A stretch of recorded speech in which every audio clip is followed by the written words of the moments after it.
नमस्कार शेतकरी मित्रांनो खरीप पीक विमा संदर्भात आज एक मोठे अपडेट पाहणार आहोत. मित्रांनो, या जिल्ह्यात आता शेतकऱ्यांना पीक विम्याचे वाटप सुरू झालेले आहे. मित्रांनो, पात्र शेतकऱ्यांची यादी सुद्धा प्रसिद्ध करण्यात आली आहे. ही यादी तुम्हाला तुमच्या ग्रामपंचायत किंवा तुमच्या कृषी कार्यालयामध्ये पाहायला मिळणार आहे. मित्रांनो, यामध्ये कोणते जिल्हे व महसूल मंडळ पात्र असतील ते आज आपण पाहणार आहोत. तसेच यामध्ये कोणत्या पिकांसाठी पीक विमा देण्यात येईल आणि किती जिल्ह्यामध्ये हा पीक विमा वाटप होईल याची सर्व माहिती आपण आजच्या व्हिडिओमध्ये जाणून घेणार आहोत. तर मित्रांनो, व्हिडिओ शेवटपर्यंत पहा. चला तर मग आपण जराही वेळ न वाया घालवता या व्हिडिओला सुरुवात करूया. तर पहा, या 12 जिल्ह्यात ऑक्टोबरमध्ये झालेल्या अतिवृष्टीमुळे शेती पिकाचे मोठ्या प्रमाणात नुकसान झाले होते. राज्य शासनाने झालेले नुकसानीचे पंचनामे तयार करून शेतकऱ्यांना प्रति हेक्टरी 27,600 रुपये देण्याची घोषणा केलेली होती. शेती पिकाचे नुकसान झाल्यामुळे शेतकरी अडचणीत सापडला. शासनाने नुकसान झालेल्या सर्व शेतकऱ्यांचे पंचनामे करण्याचे आदेश दिले असून सर्व शेतकऱ्यांच्या बँक खात्यामध्ये पैसे जमा केले जातील.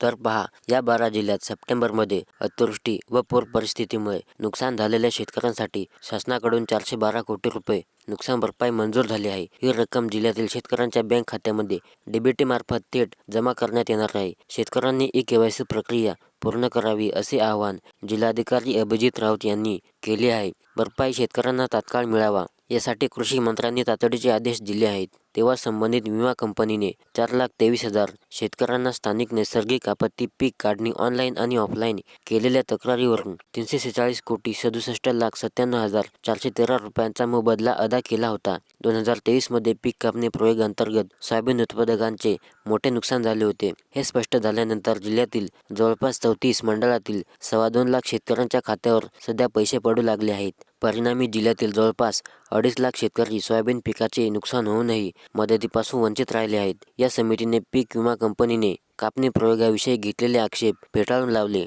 मात्र तरीही मदत देण्यास विलंब झाला. त्यानंतर 31 जानेवारी रोजी केंद्रीय कृषी मंत्री शिवराजसिंग चौहान यांनी पुढाकार घेत सर्व प्रलंबित दावे निकाली काढून शेतकऱ्यांना येत्या 8 दिवसात मदत देण्याचे निर्देश विमा कंपनीला दिले आहेत. लातूर जिल्ह्यात गेल्या वर्षी खरीप हंगामात पावसाचा विलंब आणि 21 दिवसापेक्षा अधिकच्या खंडामुळे सोयाबीनच्या उत्पादनात 60% अधिक घट झाली. त्यामुळे सर्व शेतकऱ्यांना 25% पीक विमा अग्रिमची आशा होती, परंतु प्रत्यक्षात केवळ 38% अर्थात 3,25,000 शेतकऱ्यांना लाभ मिळाला आणि आता उर्वरित शेतकऱ्यांना येत्या मंगळवारपासून वाटप सुरू होणार आहे.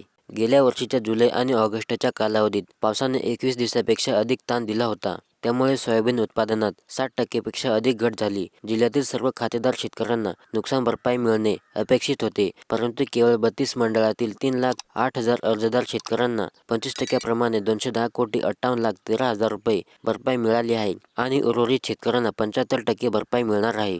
महाराष्ट्र राज्यातील शेतकऱ्यांसाठी आनंदाची बातमी समोर आली असून राज्य सरकारने पीक विमा वाटपाची घोषणा केली आहे. कृषी मंत्री माणिकराव कोकाटे यांनी दिलेल्या माहितीनुसार राज्यातील 12 जिल्ह्यांमधील शेतकऱ्यांना येत्या 2 दिवसांमध्ये पीक विम्याचे वाटप सुरू होणार आहे. जिल्ह्यात प्रथमच पीक विम्याची 302 कोटी 80 लाख रुपयांची रक्कम सर्व शेतकऱ्यांच्या खात्यामध्ये जमा होणार आहे. कृषी मंत्री माणिकराव कोकाटे हे नाशिक जिल्हा दौऱ्यावर आले होते. त्यावेळी ते बोलत होते. केंद्र शासनाच्या माध्यमातून पीक विमा योजना राबवली जाते. याद्वारे शेतकरी आपल्या शेताचा पीक विमा काढत असतात. दरम्यान मागील वर्षाच्या खरीप हंगामात सहभागी झालेल्या शेतकऱ्यांना दिलासा देणारी घोषणा कोकाटे यांनी केली आहे. नाशिक जिल्ह्यातील जवळपास 6 लाख शेतकऱ्यांनी पीक विम्यापोटी असलेले 853 कोटी रुपये येत्या 2 दिवसात मिळणार आहेत. अखेर मंगळवारी शासनाने राज्यातील 12 जिल्ह्यातील 26,40,000 शेतकऱ्यांचे 20,24,000 हेक्टरवर झालेल्या नुकसानीसाठी 2,920 कोटी 57 लाख रुपये मदत देण्यास मंजुरी दिली आहे. कोणत्या तरतुदीमधून निधीचे वितरण करायचे याविषयी शासन निर्णय स्पष्टता देण्यात आली आहे.